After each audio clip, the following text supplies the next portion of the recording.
Hi, Shotties! I'm Raaga. And I'm Jia, and welcome to Espresso Shot, a podcast from a Desi lens discussing anything and everything from mental health to coffee. We hope y'all are having a beautiful day.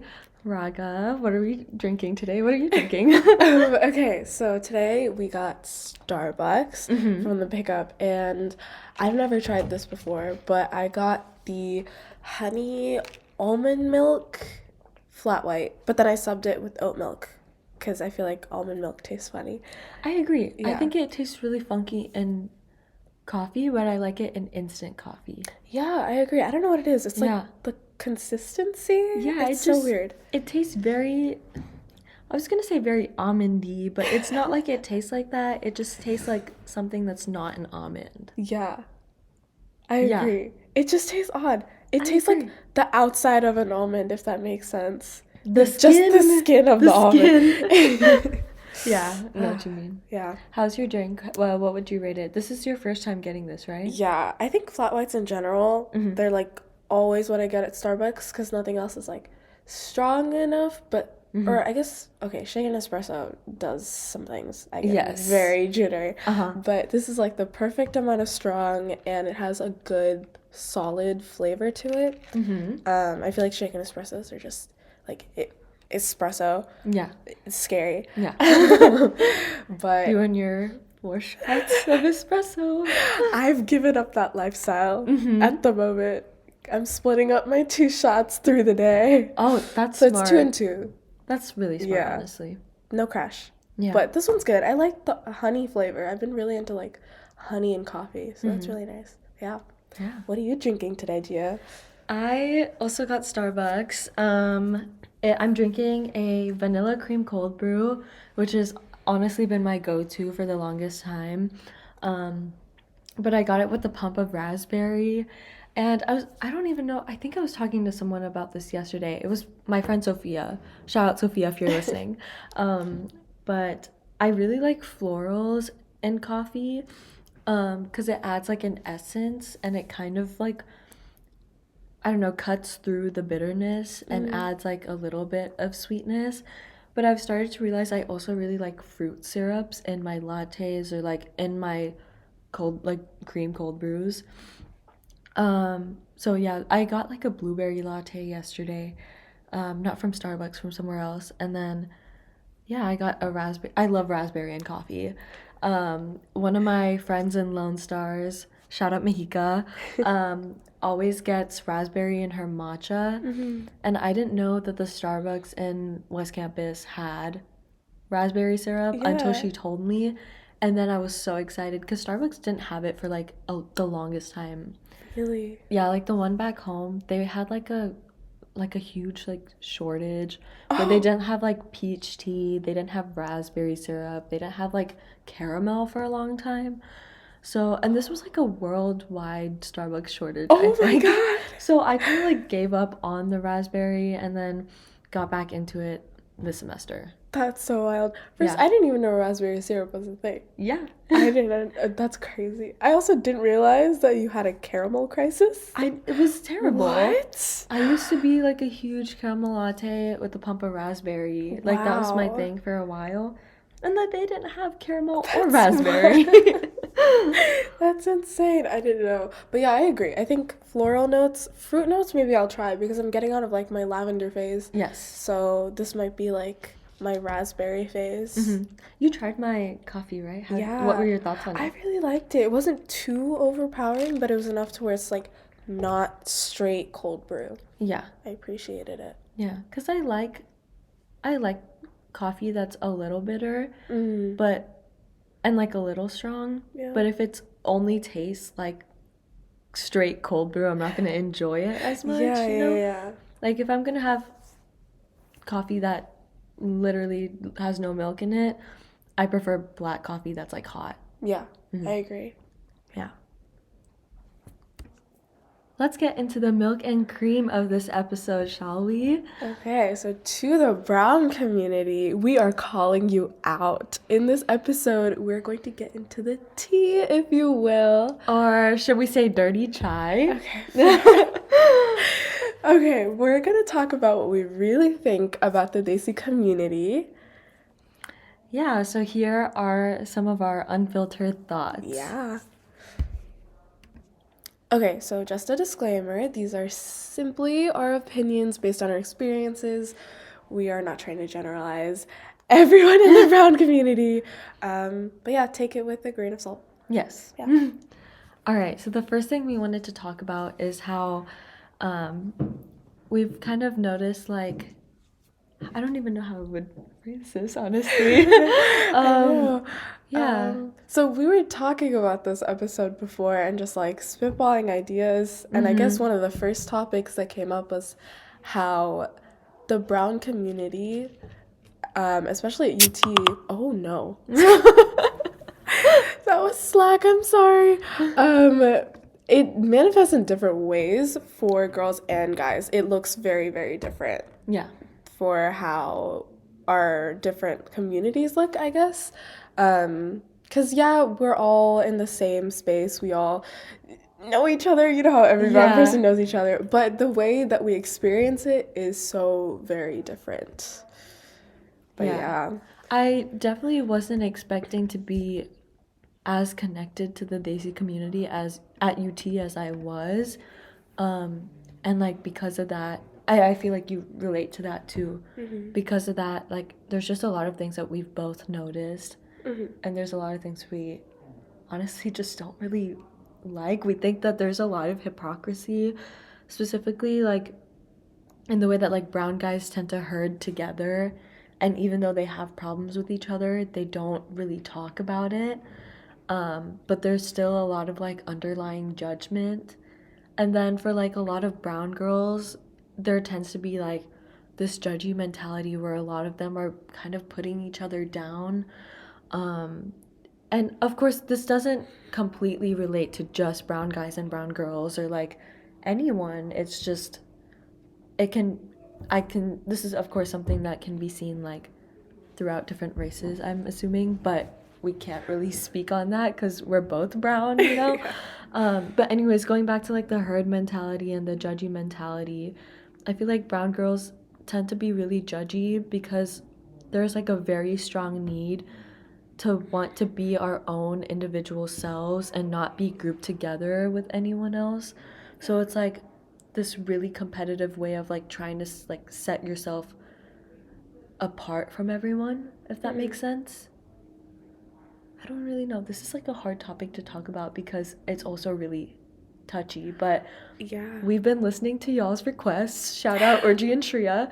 And y'all want the tea, and this is what we think. Yeah, honestly, like, this is something that I feel like we've both been sitting on for some time, how the brown community is and how we treat each other, and I guess the standards that we set for how our relationships should look like with each other. And I mean, for someone that at least like in high school, I was never really one to have like a brown group of friends because I found that terrifying. Yeah. Because I would like hear about, you know, how everyone would talk about each other. It's like, to people's face, you'd be like, oh, like we're best friends. Yeah. Like our relationship is the only thing that matters. And then the second, you know, they're not near each other, both of them are going to talk about the other to anyone else that's near them. And that was just like the norm for most people that I knew in high school or most people that I heard from. And that was like terrifying to me, so I stayed away from it. Yeah. And I feel like coming to UT has such a big brown community. Yeah. And an established brown community too. I think that Texas brown is a very specific kind of brown where it runs deep. But it's definitely hard to transition into that lifestyle where you have to be careful. Like, you can't tell everyone about everything that's going on in your life because there are still people that like will be using things against you because, I mean, through no fault of their own, I feel like it's in a way for girls like how we're conditioned to be with each other, like competing with each other all the time, or trying to be more special than the other, like you said, because we're trying to differentiate. Like, I don't want to be grouped into thinking like, oh, other people are always going to associate me with this person, things like that, which definitely I feel like a lot of us go through. Yeah. I feel like as brown girls, like we can speak to that I a agree. lot, yeah. And I think, like, honestly, just talking about this, I've kind of realized that I sometimes feel the need to set myself out from other Yeah. people, especially like being in a more creative field. I'm not talking about corporate comm, I'm talking about like wanting to be more involved with the music industry specifically. I feel like that's something that I am starting to like latch onto a little too much because I want to be different. Because I think not just brown people, but I think everyone has a very specific vision of what brown girls are like and what brown guys are like. And I think, I don't know if you can relate to this, but also being someone who's very creative, there's like this strong need to break out of the stereotype that other people have, or like this idea that other people want to fit us into. Yeah, I Yeah. agree, definitely. I think I didn't think about it much until we got here because I feel like there's not a lot of people that are brown and will say, "Yeah, I'm a design major." Like Yeah. that's so rare, or at least being in the fine arts school, like that industry, that area is not something that a lot of brown people get into. Yeah. And that's unfortunate because I feel like I could always use a lot more of us. Yeah. But because of that, I feel like when I say, yeah, I'm a design major, there's like a certain, I feel a little special. Yeah. Like, I hate to say it because I'm like, oh, I don't want to be like one of the people that's also, but that is what it is. Yeah. Yeah. I'm like, I can say I'm not in STEM. Yeah. I would never do, I same. What? Yeah. And I kind of relate to that too, because a lot of y'all that are listening know that I used to be a music major, and that was, of course, a huge part of my life. My music is still important to me. It's just in a different form now. And I'm, side note, feeling more connected to my music than I have in the past year and a half.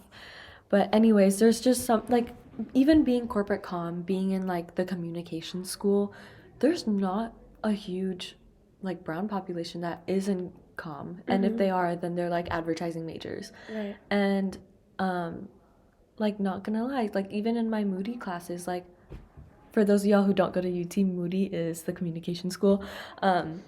For like a lot of my Moody classes, I'm one of like the only few like people of color, which is really interesting because UT is really diverse.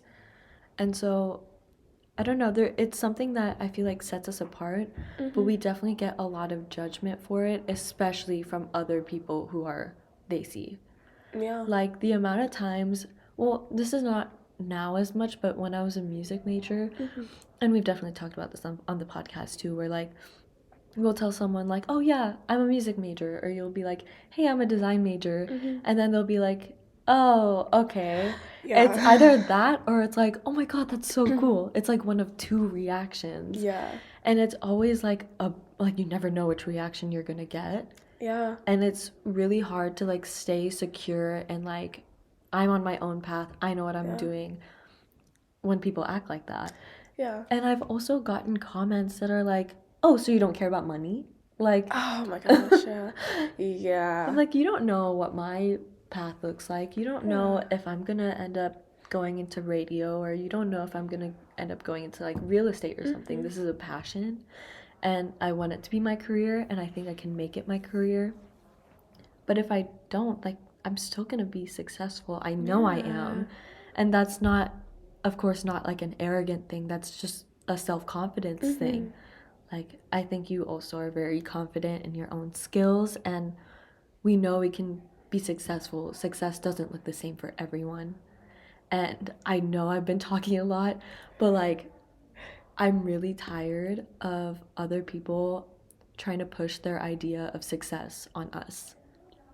I agree. Yeah. Yeah, and you have not been talking a lot. It was all very I just like got necessary. really into it, and I just I was know. not I gonna love stop when you talking. get into it's always valuable. But no, I agree. I think like it's interesting you were like, oh, people either react like with the pause, like, oh, or oh, that's cool. And I feel like I've gotten a lot of, oh, that's cool. Yeah. But only 50% of them are genuine, oh, that's cool. Yeah. And like the other Yeah. 50% are like, oh, that's cool. And then immediately there'll be like random snide comments Yeah. being like, oh, well, you know, like I have an exam.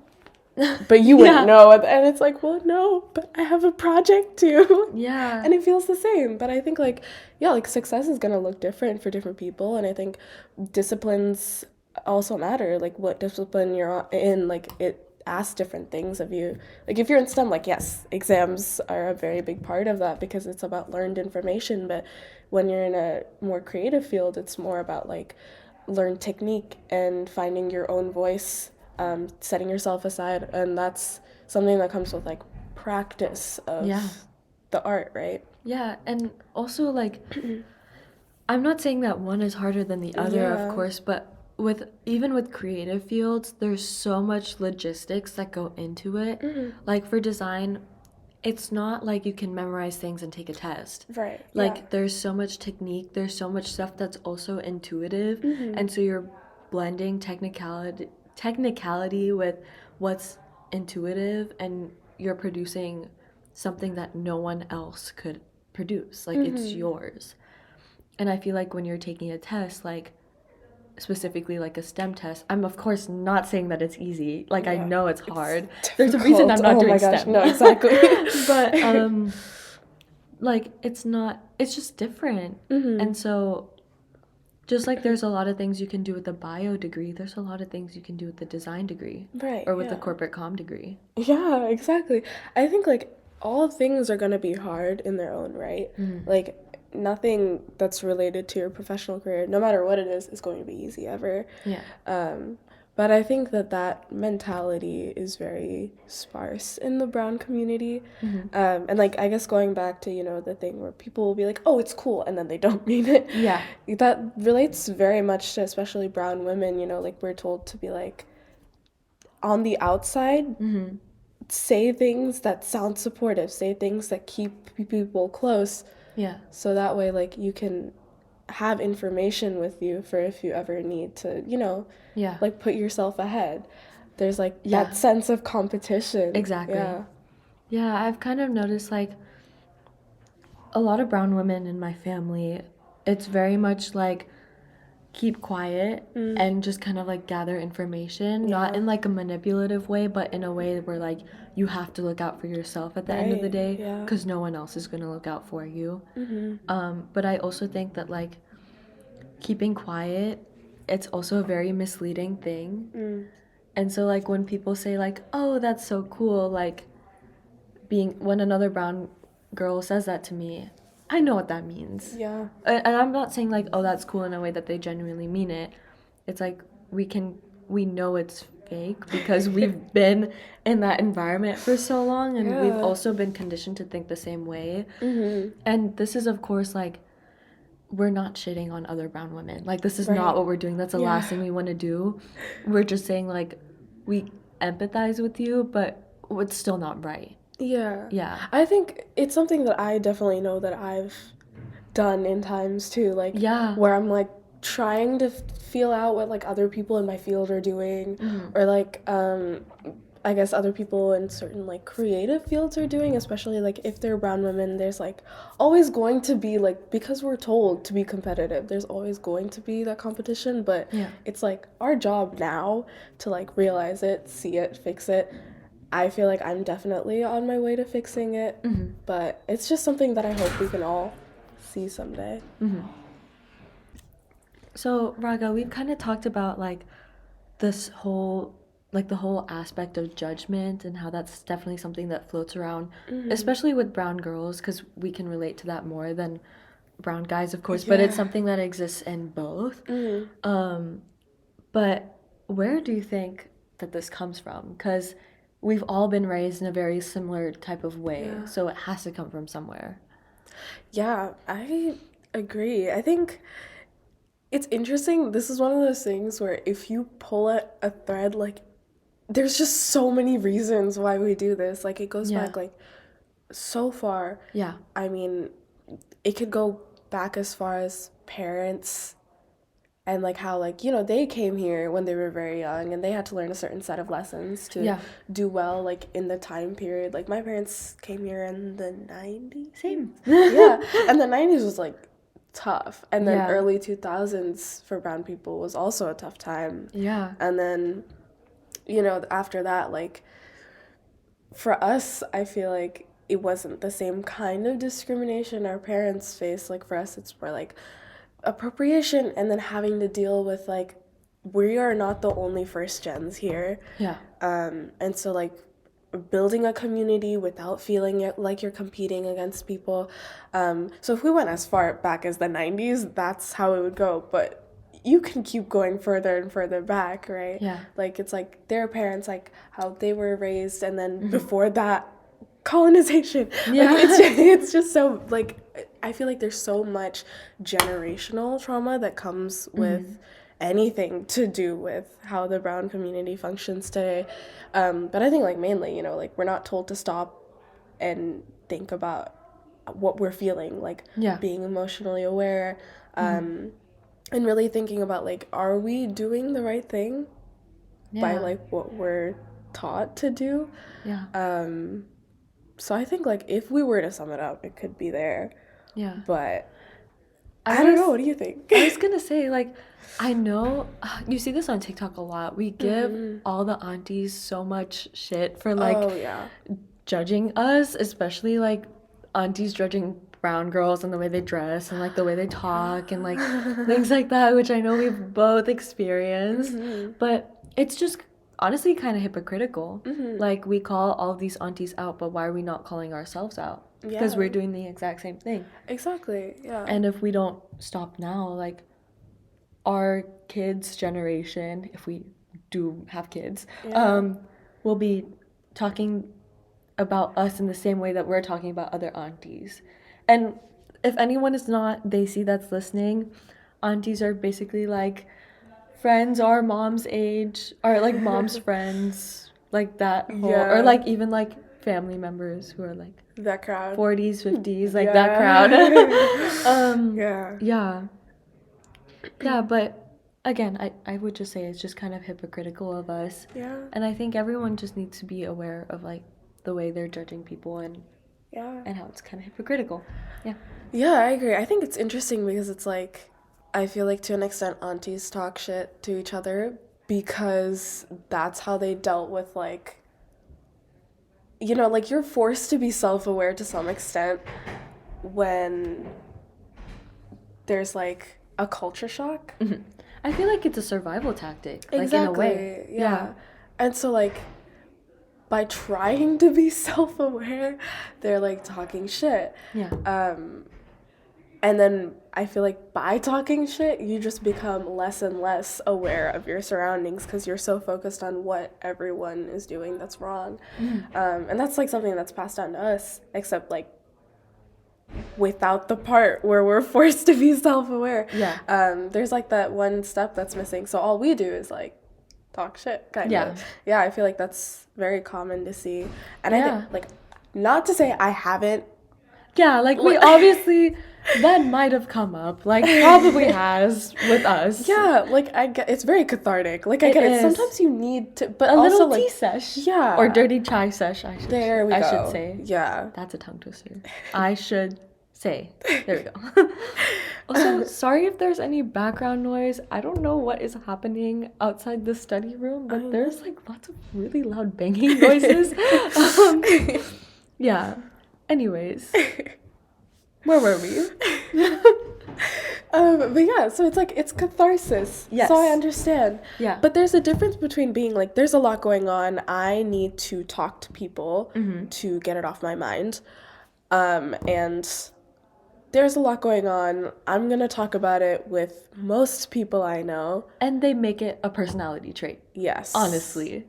Like, there's a point where it's a little too much. Yeah. Like, why are you so interested in other people's lives? For sure. Like, I'll definitely say I know a fair share of people where I'm like, we can have a normal conversation about our days, but I cannot trust any of my information with you. Yeah. And that is just a rule that I'm going to have no matter what. Exactly. Like, you have to set that boundary. Yeah. Otherwise, like, what people know about you will be twisted. And we've definitely seen that with a mutual friend of ours. Oh, yeah. Yeah. Yeah. But, yeah, I don't understand. I don't know, just like where it comes from. Because I think, I like mentioned this earlier too, but it's like when you get to college, you assume, oh, everyone's like, We're all grown-ups. Yeah. Like, that's what we think. right, yeah. But it's definitely not the case. And it's scary because it's like, now you have to be more guarded. But I think the more guarded you try to be, the less in touch with your emotions you are. And it's just like, at least personally for me, I'm like, oh, I don't know who to trust and Yeah. all of that. And that kind of distrust, especially like, there's only so many of us. There's only so many brown girls. Like, Yeah. we can't afford to be like playing emotional warfare games with each other. Yeah. Yeah. But I definitely think that's interesting in terms of how girls work. We're like very open about the shit talking, but like with different people, so it doesn't get around really. I think though, no one ever talks about how it works with brown guys. Yeah, I that's feel like a whole can of worms. A lot of people assume that there is no shit talking with brown guys. But there definitely is. yeah, And it's I feel like we've seen that. I Like, know. we're thinking of a very specific group of people, but we've definitely seen that. yeah. And it's very much like a not holding your friends accountable, not really. And I know there's people who are listening who know exactly who we're talking about, and I know they agree, but won't acknowledge it publicly. Yeah. And man, Urji and Shri are really getting the tea that they wanted. Yeah, I think a lot of like the talking behind people's back, it comes from wanting to hold your friends accountable, but not knowing how. Because a lot of brown families are very non-confrontational. Yeah. And so I think that's probably where it comes from. Yeah. Where, like, again, it's like this herd mentality. They stick together, like they've known each other for years. Like, Yeah. they want to stick together because you get to college and you're like trying to build a family as fast as you can because you don't have that here. Yeah. But yeah, they don't know how to hold each other accountable because their parents never did. Oh, did I say that? I might have just spilled the coffee beans, I guess, if you will. But yeah, unfiltered thoughts, I guess. No, honestly, I agree. I mean, like, I feel like we talk about it internally so much. Like, I've had this conversation multiple times with different people where I'm like, everyone just needs to be held accountable, you know? Yeah. And there's so much agreement with it.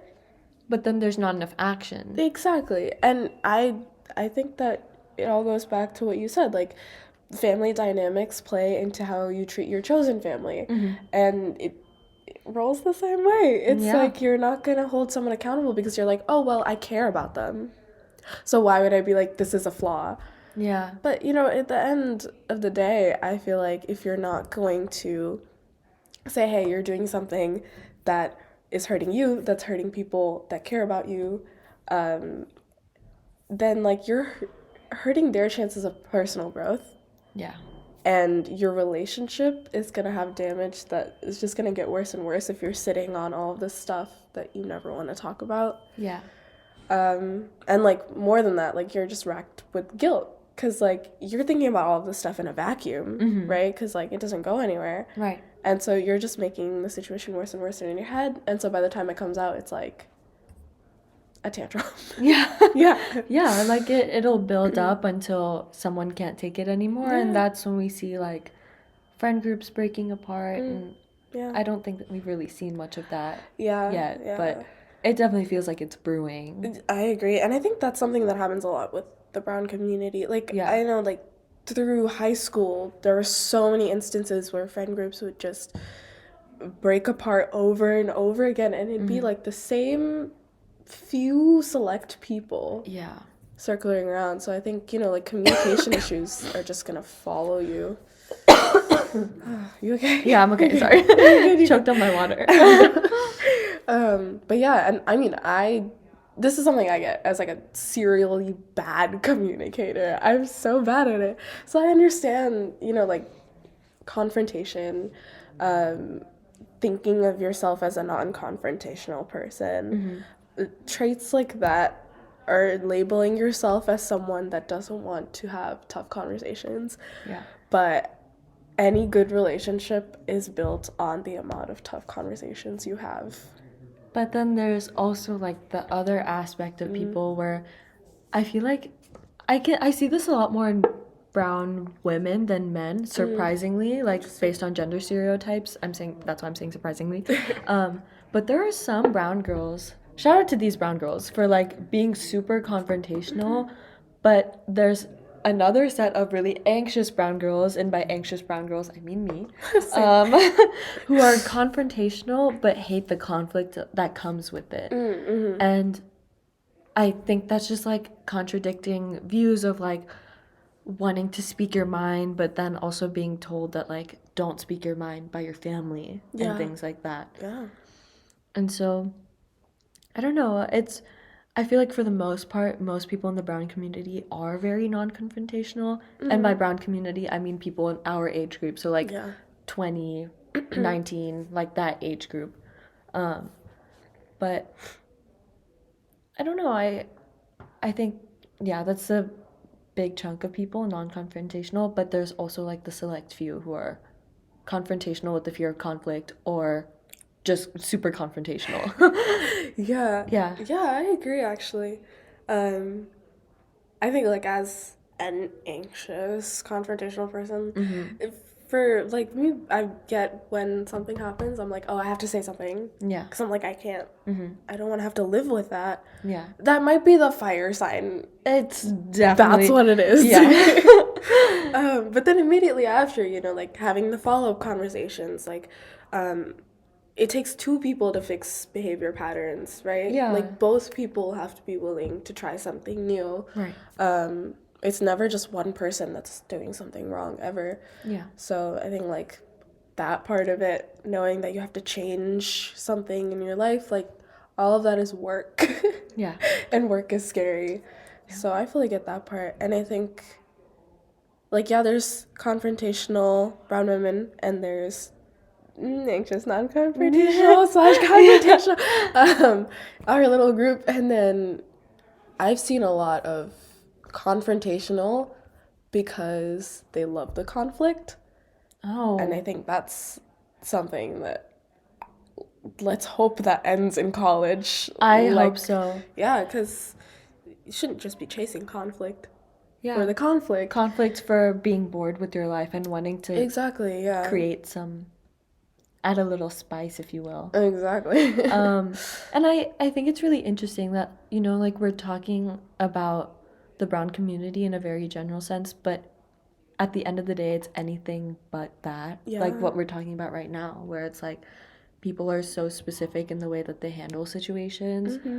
And so even when we talk about the brown community, in a way, like there's a bit of like a holding things back because not everyone is like this, you know? Right, yeah. Yeah, I'm not gonna lie. This whole time I've been scared to say yeah, anything. I know. I've also been like very scared to say anything, but like again, reminder, this is just our opinion. We're none of this is fact. Like it's just what we think. Agreed, yeah. And yeah, I think our podcast, our baby, we birthed this podcast. We did. That we did. And I think we should be able to talk about our views. I agree, yeah. This is a safe place. Correct. Yeah. And I think more than anything, like it's important to talk about any community you're a part of, like in its entirety. Yeah. Even the ugly parts that are scary to talk about. Because I mean, at the end of the day, you end up growing from the experience, and you end up knowing what you value, what you don't value, what behaviors you want to carry forward. Yeah. And I think it's helping, you know, like seeing all of these behaviors that I'm not used to, where I'm like, I feel a little attacked. Stuff like that. I'm like, oh, well, I know I don't want to carry this forward. And I know this is not how I want to interact with people. And I feel like to an extent, having these kind of conversations help you define like what kind of person you want to be. Yeah. And that's important. Yeah. Another big thing I know we wanted to talk about was DDN. Oh my God. And the social standing that it has in a college setting. Yeah. For those of y'all not familiar with what DDN is, it basically stands for They See Dance Network. Wait, that's right? I actually don't know. I'm I forget that sure. it stands for Google something. I feel like I kind of just say DDN on the regular now. Yeah. I've never. Yeah. Okay. I guess. Oh, I just Googled it. It's definitely not Defense Data Network. That's not what we're talking about. That's so funny. I'm gonna assume it's Yeah, it's Desi Desi Dance Dance. Network. Yeah. Okay, there we It's go. basically like all the college dance teams that compete. Yes. Yeah. Yeah. Um yeah, and a lot of these teams they tend to be like fusion dance teams, and they do like Bollywood, Bhangra, Kathak, Yeah. Bharatanatyam, like literally All in, everything. yeah. And like shout out to all the UT dance teams because they're all pretty They're good. all very good. Really good. Yeah. I think with DDN, I have like a slight, like I was on a dance team, so I have a little bit of experience that I can speak to. I wasn't on a competitive dance team, but I still was on a dance team at UT. And I won't say the name here, but I mean, if you know me, you definitely know what it was. Um, yeah, I mean, there's a lot of competition in there, and it's not like a healthy competition by any means. Yeah. Like, you have your captains and you have like your leads, and your leads are like basically like who the show revolves around. Because with DDN, like you basically like create a show. How do you even describe this to people who don't know I what know, I'm like DDN trying to is? think of it. I'm like, this is such a foreign concept. Yeah. But so you think of a set that you compete with, Yeah. and that revolves usually around a theme. Yeah. I say this as someone that's not in DDN, but I've heard about it so much. I'm scared that I'm gonna get something wrong. But there's a theme, and so a lot goes into making sure the theme is reinforced, which is like insane. Let me just say, production at UT, Amazing. absolutely insane. Like as a design major, like I could never. It's so good. And like all the mixes that they create with their music, Yeah. like really cool. Honestly, I wish someone would do a DDN deep dive. Like We should genuinely. get someone on our podcast because we know people. We know a lot. Yeah, actually, let's do it. We should. Like a little DDN. confessions deep dive type. Yeah, Oh yeah. my God, I'd be yeah. really. Yeah, I'm so down. Okay, yeah. Yeah. But it's honestly like a huge world of its own. It's like a national. Yeah, it's like a national insane. thing, like where they compete. Yeah. Yeah, there's like people that make mixes that like everyone knows about. There's people that do really good graphic stuff like that like everyone knows about. Like it's a very big network for sure. But I think again with that, like a big network full of brown people, it heavily relies on competition to drive Yeah. anything people know about it. There's going to be probably the most brown things to come out of it, like the ugliest brown things and the best brown things. Yeah. For sure. Like, well, you kind of like in college, you see a lot of like frats and sororities, and I feel like DDN is that, but for Desi people, Yeah. where like if you're in a dance team, people will know you're on a dance team. Correct. And it's kind of like people, I feel like, use it as social leverage. And I've also kind of realized that some people, they tend to make it their entire personality. Yeah. And as someone who is definitely like for a big chunk of their life has attached music to my entire personality, it's not healthy. It's not healthy to be defined by a hobby. It's not healthy to be defined as a career or anything. You are like, you're what's the word I'm looking for? You're like a Pinterest board of all the different aspects of yourself. True. Yeah. Thank you. And just making it one thing, like, that's not it. Yeah. And I don't know, I've just kind of noticed that with a lot of people. Yeah. Yeah. Honestly, like I can't wait till we do like a little Get a- interview. Yeah. Yeah. Because I think there's a lot you can say on it, because I've heard a lot of talk, especially about like identity, right? Like a lot of people make DDN their identity. But the thing is, like, once you're in that world and you're spending that much time a week, It's so much practice. Like, Yeah. I wasn't even on a competitive team, but like on the competitive teams, like, it's so much time. You're basically spending 5 days a week with these people. yeah.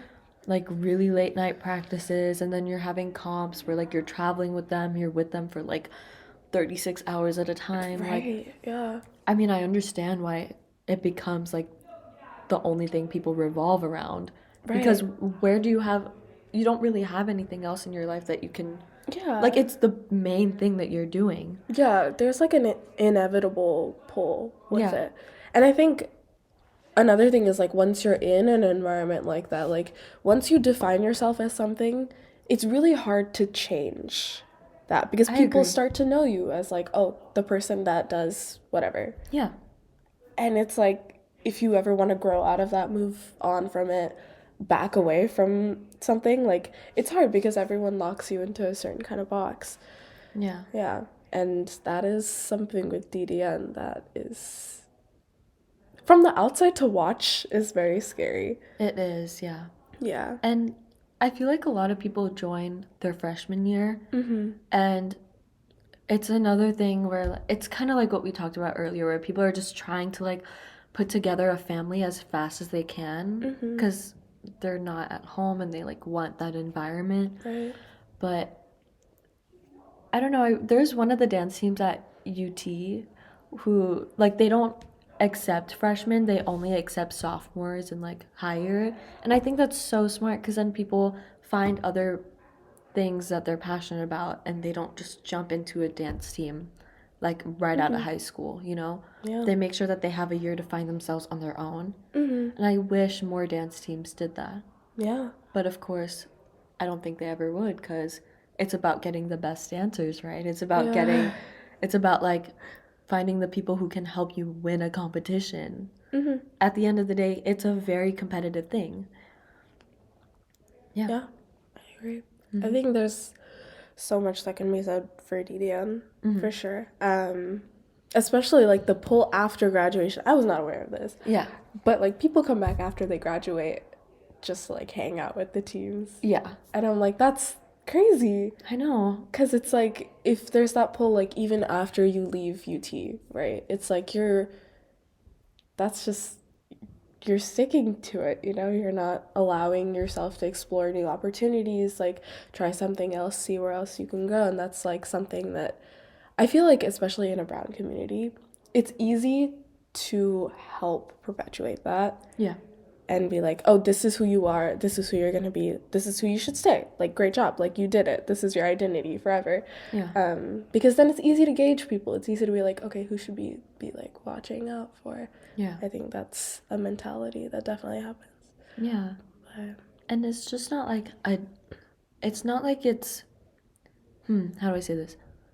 It's not just like being in a dance team is its own like little drama. There's definitely drama between dance teams too, which is just I can't even get into it. But so being someone who's not really involved in that scene anymore, you still hear about it. You still see it.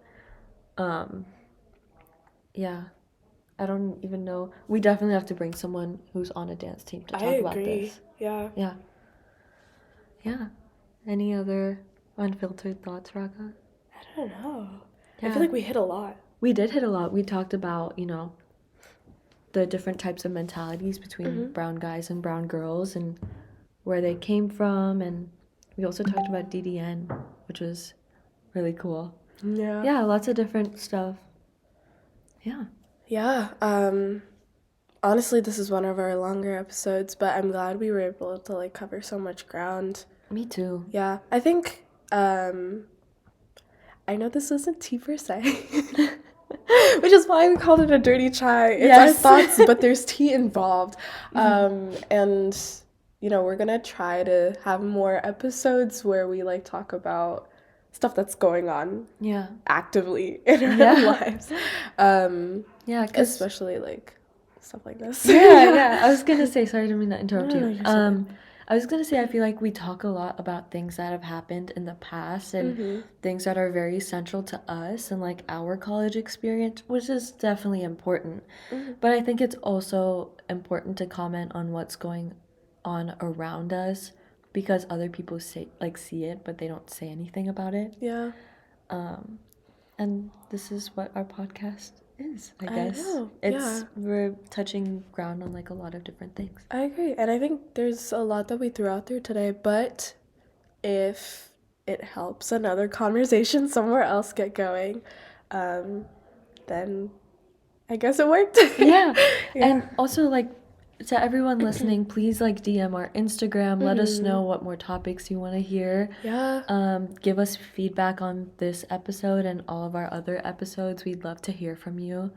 What's our Instagram handle again? Espresso_shotties. Yes. That's SHOTTIES. Yeah, please reach out, especially if you have something to say about our episodes. Like, we love hearing from you guys. And we love talking with you guys, just figuring out what you really like and what maybe you'd like to hear changed in our podcast. But thank you so much for listening. Yeah. Yeah, I guess before we go, Gia, how do you think today went? I think it went really well. It's been a while since we've recorded, but I don't know, something about just like hitting start. I just get into the groove so easily, and I love that. And also, this is the first episode we've done since our 1 year podcast anniversary. Yeah. So, thank you guys for sticking with us for a year. Also, Raaga, thank you for just sticking with me and like doing this with me. I always have such a good time. Yeah, how do you think this episode went? I think it was good. Yeah, it's been a while. It's been a while. Like, I could feel it. I was like, do I normally talk like that? I was like, is this something I'd say? But it was fun, and I think much needed. There's a lot about the brown community that's on my mind lately. Yeah. So I'm glad we got to talk about it. Me too. And yeah, our 1 year anniversary was not that long ago. Yeah. And I can't believe it's been a year. It's almost about to be like a year and a month. Because actually. We're recording this on March 21st, and our podcast anniversary is February 22nd. Yeah. Oh my gosh. Yeah. A year and a month. That's crazy. But yeah, I mean, we've had such a great time. I'm glad we're still doing this. Me too. I know. But yeah, thank you guys for sticking by us all this time. Yeah. It's been great. And thank you for listening to this episode again. It is a lot different than our others, I feel like. Yeah. Yeah. Anyways, that being said, we hope you have a beautiful day. Bye, Shotties. Bye.